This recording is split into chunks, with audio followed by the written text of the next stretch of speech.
Goeiemôre vriende. Dit is vandag Vrydag 3 Mei 2024 en ons is besig met ons gebedskursus dag 52.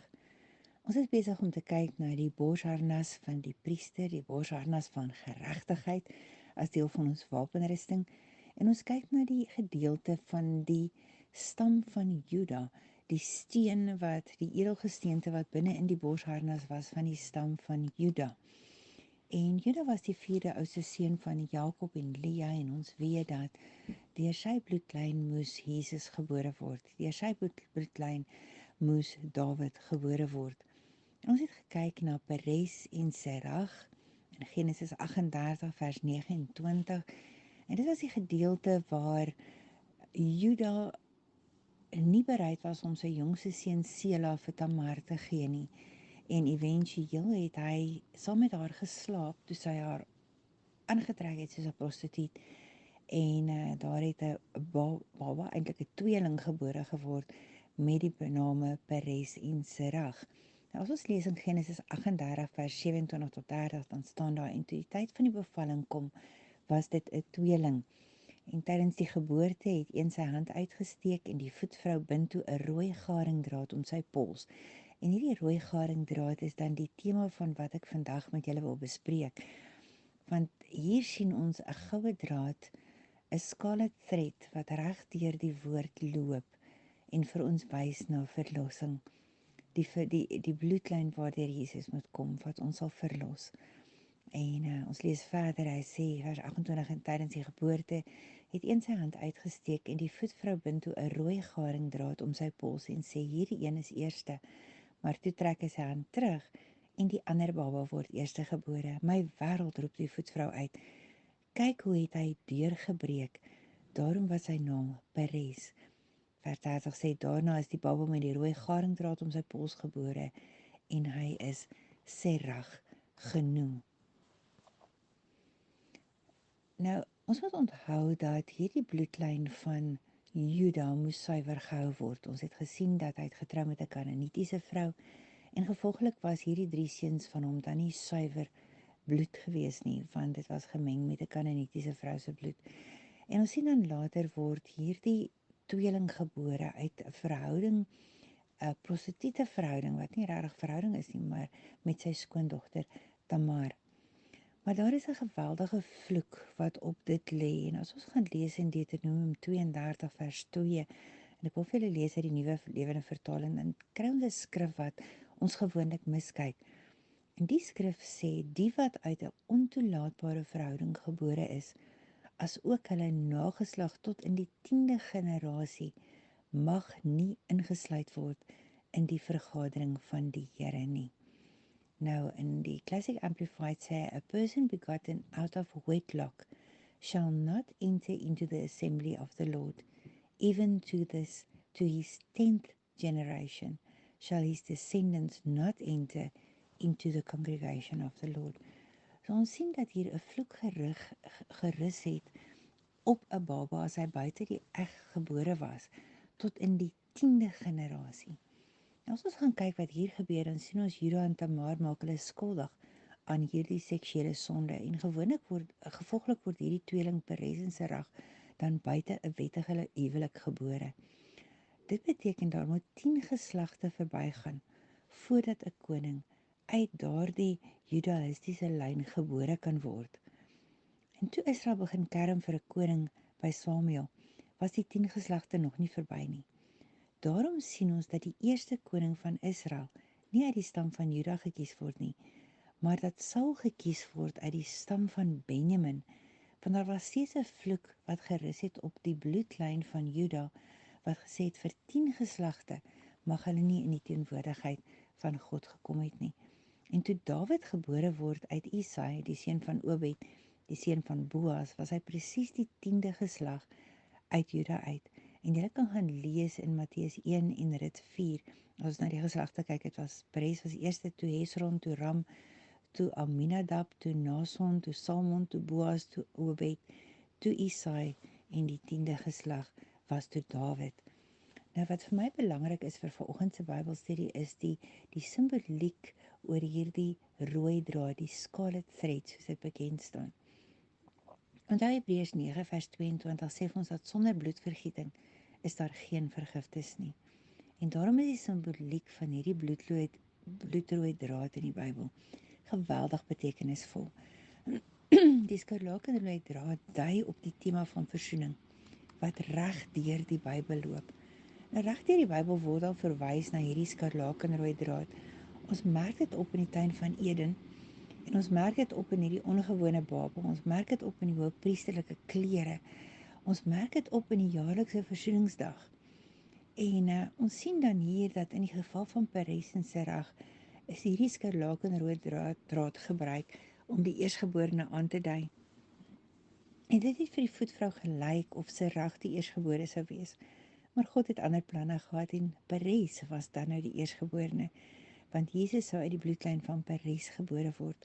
As ons lees in Matteus 1 vers 3, dan staan daar, en Juda was die pa van Peres en Serach by Tamar.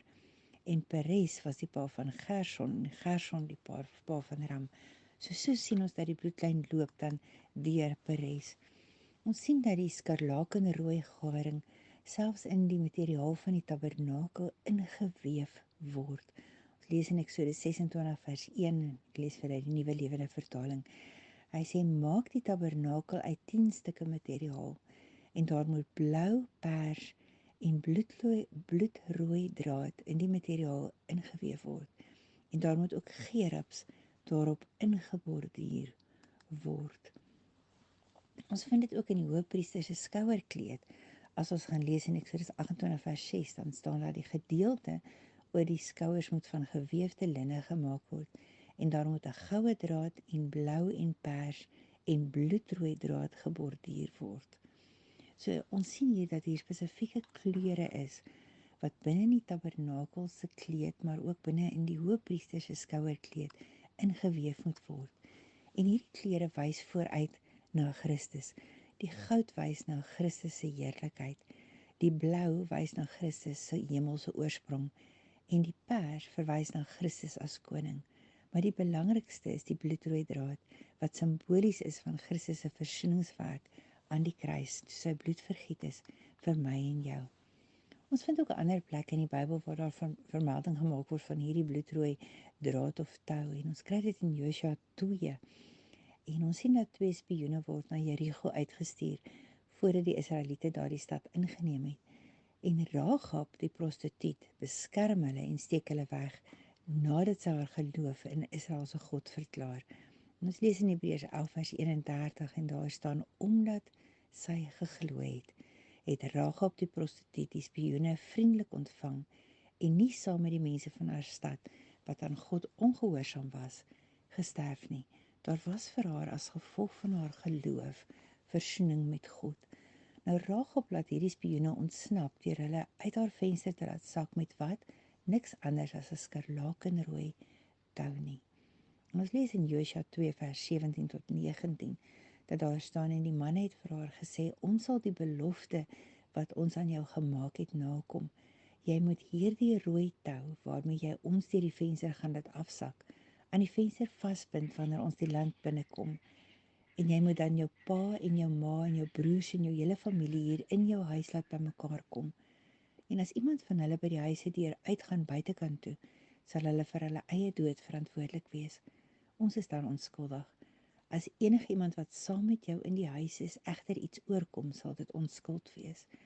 Met ander woorde, hulle kom en hulle maak 'n belofte aan Rahab en sê, almal wat saam met jou onder die beskerming van hierdie rooi tou is, wat binne in jou huis is, hulle sal gered word. Ons sien dan ook later in Josua 2 vers 21, dat sy het gesê, soos julle gesê het, so sal dit wees. En sy het hulle weggehelp en die rooi tou aan die venster vasgeknoop. Later is ons sien hoe die mure van Jerigo val toe hulle rondom geloop het en die Israeliete die stad ingeneem het Josua beveel dat Rahab en haar gesin gespaar moet word. Ons kan lees in Josua 6 vers 22 en 23. Maar om haar huis te merk was natuurlik die skarlakenrooi draad. Dit is baie maklik om die kleur van Rahab se tou as net bloot 'n toeval af te maak. Maar die bloedrooi kleur is vir my en jou betekenisvol. Die tou in haar venster was 'n teken van haar geloof en het tot haar redding gelei. Aangesien sy nie saam met die res van Jerigo vernietig is nie, het die rooi tou sinoniem geword met verlossing. Hierdie bloedrooi tou, die kleur van bloed, het dieselfde betekenis vir Rahab gehad as die bloed van die paaslam tydens die uittog uit Egipte uit. Elke huis wat met bloed gemerk was, sien ons in Eksodus 12:13, almal wat binne in daardie huis was, is daardie nag die dood gespaar. Maar as jy uitgegaan het, dan was jy nie gespaar nie. As jy nie onder daardie rooi bloed was nie, dan was jy nie gespaar nie. Vir Rahab word God se genade en vergifnis vasgevang in hierdie simboliek van 'n rooi tou, wat vooruitwys na die bloed van Jesus, waardeur die versoening en die vrymaking sou kom. Weet julle, teoloë verwys soms na hierdie skarlakenrooi draad, die scarlet thread, wat dwars deur die Bybel loop.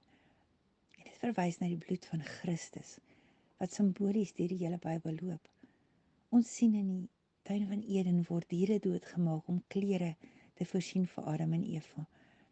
En daardeur kom vir hulle versoening. Ons sien die ram wat in Isak se plek gesterf het op die altaar van Moria. Ons sien die paaslam.